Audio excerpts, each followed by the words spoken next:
देखिए शलभ मणि जी, अरविंद केजरीवाल ने आज तक के ही इंटरव्यू में ये कहा कि अंधभक्त बीजेपी के मत बनिए, ये सीधा वो कहते हैं।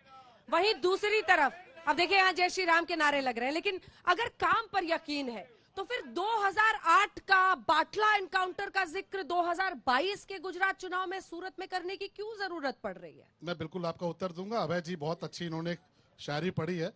मैं कविताएं करता नहीं हूं, पर इनकी शायरी का जवाब एक कविता से देना चाहूंगा कि अपने राहुल बाबा की हरकतें बड़ी उड़ंत, उड़ंत मतलब हवा हवाई। अपने राहुल बाबा की हरकतें बड़ी उड़ंत, वायनाड में मुसलमान है, गुजरात में संत। ये वो लोग हैं। आप कहती हैं बाटला का जिक्र न करें, क्यों ना करें? इस गुजरात के भीतर 365 दिनों में 250 दिन दंगे होते थे, कर्फ्यू लगता था कांग्रेस की सरकार में। कांग्रेस की हुकूमत में जिस तरह से कत्लेआम होता था, मोहम्मद सूरती इनके मंत्री थे, कैबिनेट मंत्री, उनके गाड़ी से असलाह पकड़ा गया, उनकी गाड़ी से हथियार पकड़ा गया, और इस गुजरात के भीतर उन्होंने बम धमाके का आरोप उनके ऊपर लगा। गुजरात के लोगों ने झेला है, गुजरात के लोगों ने झेला है। कौन चलाता था गुजरात?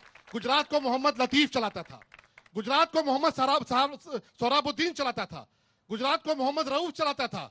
ऐसा गुजरात कांग्रेस पार्टी ने छोड़ा था। और पोरबंदर जो जिला है गुजरात के भीतर, वहां पर बोर्ड लगे होते थे कि यहां से पोरबंदर की सीमा शुरू होती है और भारतीय कानून की सीमा खत्म होती है। ये कांग्रेस की हुकूमत में। लेकिन मोदी जी का राज आया, सोहराबुद्दीन जैसे लोग, लतीफ जैसे लोग, रऊफ जैसे लोग, जिनको जहां अंजाम तक पहुंचना था भारतीय जनता पार्टी की सरकार ने पहुंचा दिया। 27 सालों में एक दंगा नहीं हुआ, एक घटना नहीं हुई। और इसलिए हम जिक्र करते हैं। एक और सवाल मेरा जनता से, आप में से कितने लोग मानते हैं कि बाटला हाउस एनकाउंटर का जिक्र करना चुनाव में सही है? हाथ उठाइए। कितने लोग मानते हैं? कुछ हाथ उठ रहे, कुछ नहीं उठ रहे हैं। 1989 में कितनी सीटें आई थी माधव सिंह सोलंकी के नेतृत्व में कांग्रेस पार्टी को, आप जानते हैं? 149। और वहां से जो आपका पतन शुरू हुआ है, वो आप देख रहे हैं कैसे नीचे की तरफ बढ़ता चला जा रहा है। आप बार बार कहते हैं, आप बार बार कह रहे हैं, ये तमाम मुद्दे आपने गिनाए सर, रोज आप टीवी पे गिनाते हैं, लेकिन असर कहां है? सर्जिकल स्ट्राइक पर सवाल पूछना क्या चुनाव के मद्देनजर कांग्रेस पार्टी की सबसे बड़ी खता नहीं साबित हो रही है चुनाव दर चुनाव? रोज लेती हैं आप हमारी सवालों से तलाशी, कभी सत्ता के गिरबान में झांका नहीं जाता।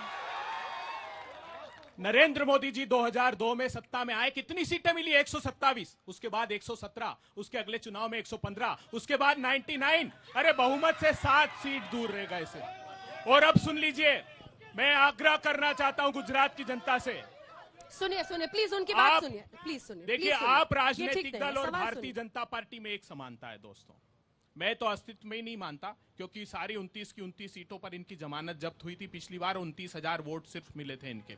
लेकिन एक समानता, एक शिक्षा के नाम पर शराब का घोटाला दिल्ली में करते हैं, और एक महात्मा गांधी जो संत का देश था, जहां पर आजादी के बाद हमने शराब प्रतिबंधित की थी। आप जानकर चौंक जाएंगे, राष्ट्रीय अपराध रिकॉर्ड ब्यूरो की रिपोर्ट कहती है कि 2,84,000 केसेस नारकोटिक्स, ड्रग्स के, साइकोट्रोपिक सब्सटेंस के और प्रोहिबिशन के यहां लगे। और जो आतंकवाद की बात करती भारतीय जनता पार्टी, एक बार आंखों में आंखें मिलाकर पूछिएगा, कौन था सैफुल्लाह फारूक जिसको वार्ड नंबर 33 कश्मीर से टिकट दिया? कश्मीरी पंडितों का हत्यारा, अजहर मसूद का शिष्य, 1 साल पाकिस्तान में ट्रेनिंग लेकर आया, 10 साल की जेल की सजा काटने के बाद इन्होंने टिकट दिया। कौन था तारिक अहमद मीर जो पाकिस्तान से हथियार सप्लाई करता था, जिसको विधानसभा का कश्मीर टिकट का दिया? चुनाव कौन था तालिब? नहीं, गुजरात पे बात कीजिए ना अंजना जी, गुजरात पे बात कीजिए ना।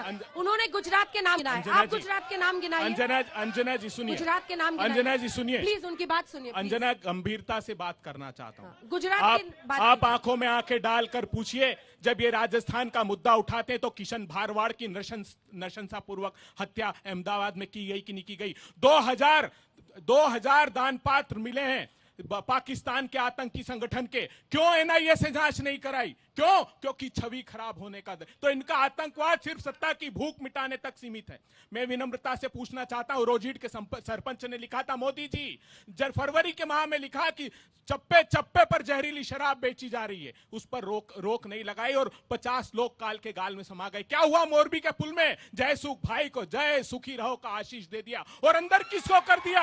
अंदर इसको कर दिया जिसको जीवन भर कहते थे मैं भी चौकीदार, उस पुल के चौकीदार को सलाखों के पीछे डाल दिया। अरे 4 साल का वो मासूम जिसके परिवार में कोई नहीं बचा, 8 माह का गर्भ धारण किए हुए एक मां जल समाधि में समा गई, लेकिन कहते हैं कि नहीं, 28 दिन बाद भी कि कोई दोषी की हम जांच नहीं कर पाए।